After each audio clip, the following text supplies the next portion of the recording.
Have you ever felt lost, hungry, and completely out of options? Imagine you're in a vast empty desert with millions of other people and your food has just run out. That's exactly where the Israelites found themselves just weeks after God miraculously saved them from slavery in Egypt. They were free, but now they were starving. This is the story of manna, the mysterious bread from heaven, and it holds a powerful lesson about trust, provision, and how God meets our needs not just for a lifetime, but one day at a time. Let's set the scene. The Israelites had seen God part the Red Sea. They had witnessed plagues that brought the mighty Egyptian empire to its knees. But now, in the barren wilderness of sin, their stomachs were empty and their faith was running low. The memory of slavery started to look better than the reality of freedom with hunger. They began to complain, grumbling against their leaders, Moses and Aaron. There we sat around pots of meat and ate all the food we wanted. But you have brought us out into this desert to starve this entire assembly to death.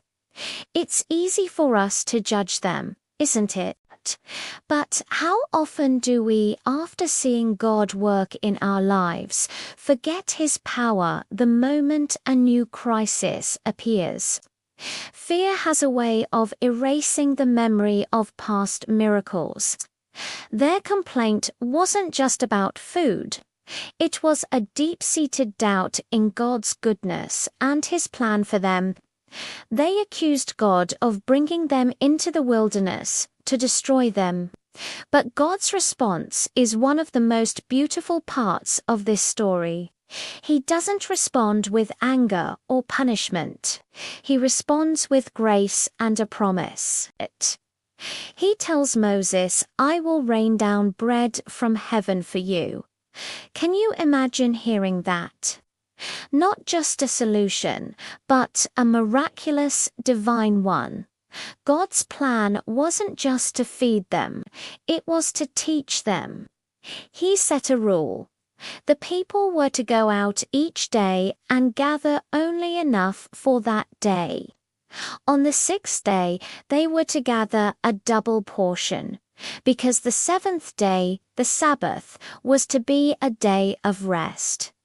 This wasn't a random rule. It was a test of obedience and a lesson in trust. Could they trust God to provide again tomorrow without hoarding and trying to secure their own future? This promise was a direct answer to their fear. They accused Him of wanting to starve them, and He responded by promising to rain down food from the sky. And so it happened.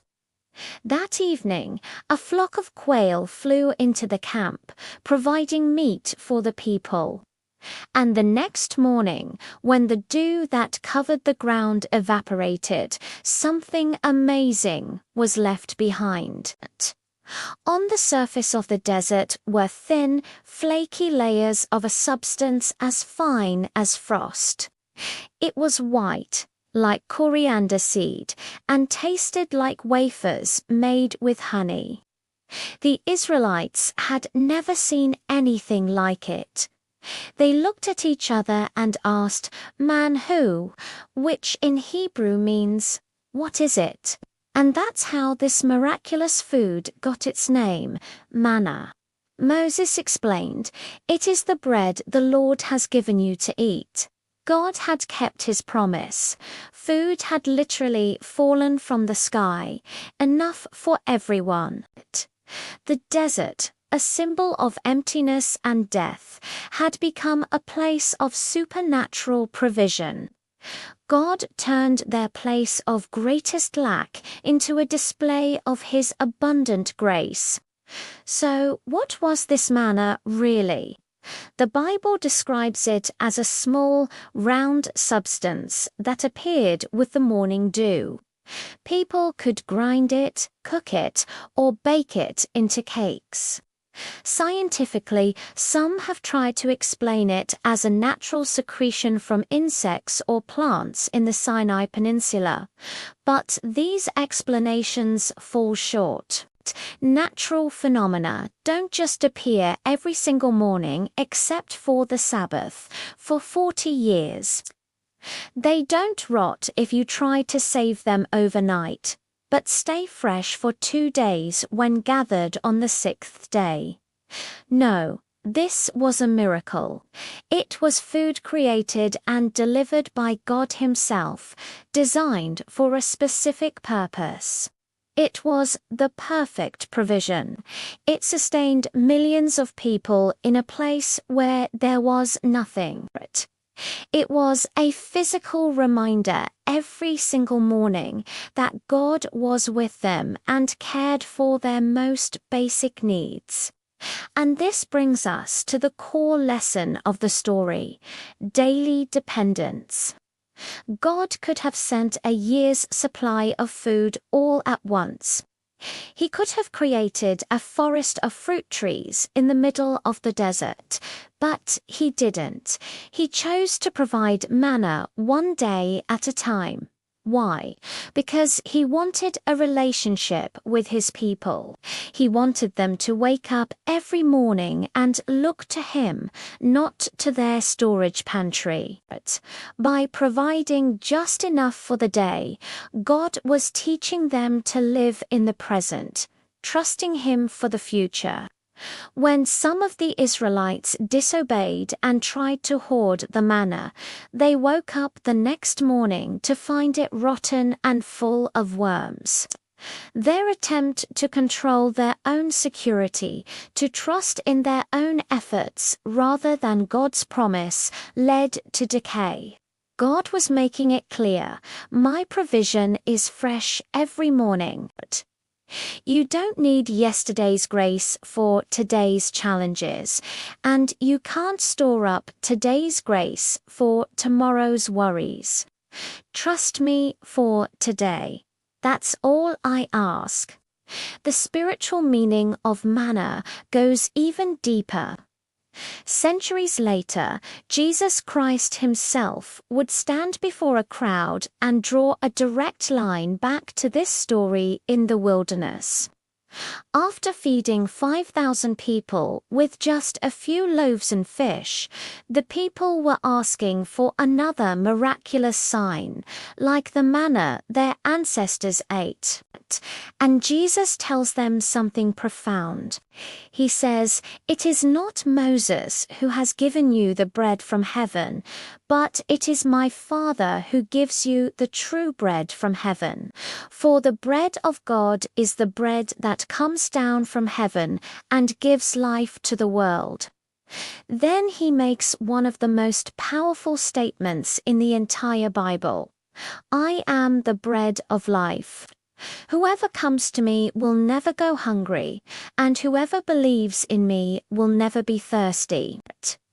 The manna was a temporary physical food that sustained the body. But Jesus is the eternal, spiritual food that sustains the soul. The manna had to be gathered daily, but once we come to Jesus, He satisfies our spiritual hunger forever. So how does this ancient story of manna speak to us today? We may not be wandering in a physical desert, but we all face our own wilderness, seasons, times of uncertainty, financial pressure, loneliness, or fear. And in those moments, we are tempted to do exactly what the Israelites did: complain, doubt, and try to take control. The lesson of the manna is God's invitation to us to trust Him for our daily bread. It is a call to let go of our anxiety about tomorrow and to depend on His faithfulness for today. It's a reminder that He knows exactly what we need, and His provision is always right on time. When we pray, "Give us this day our daily bread," we're not just asking for food.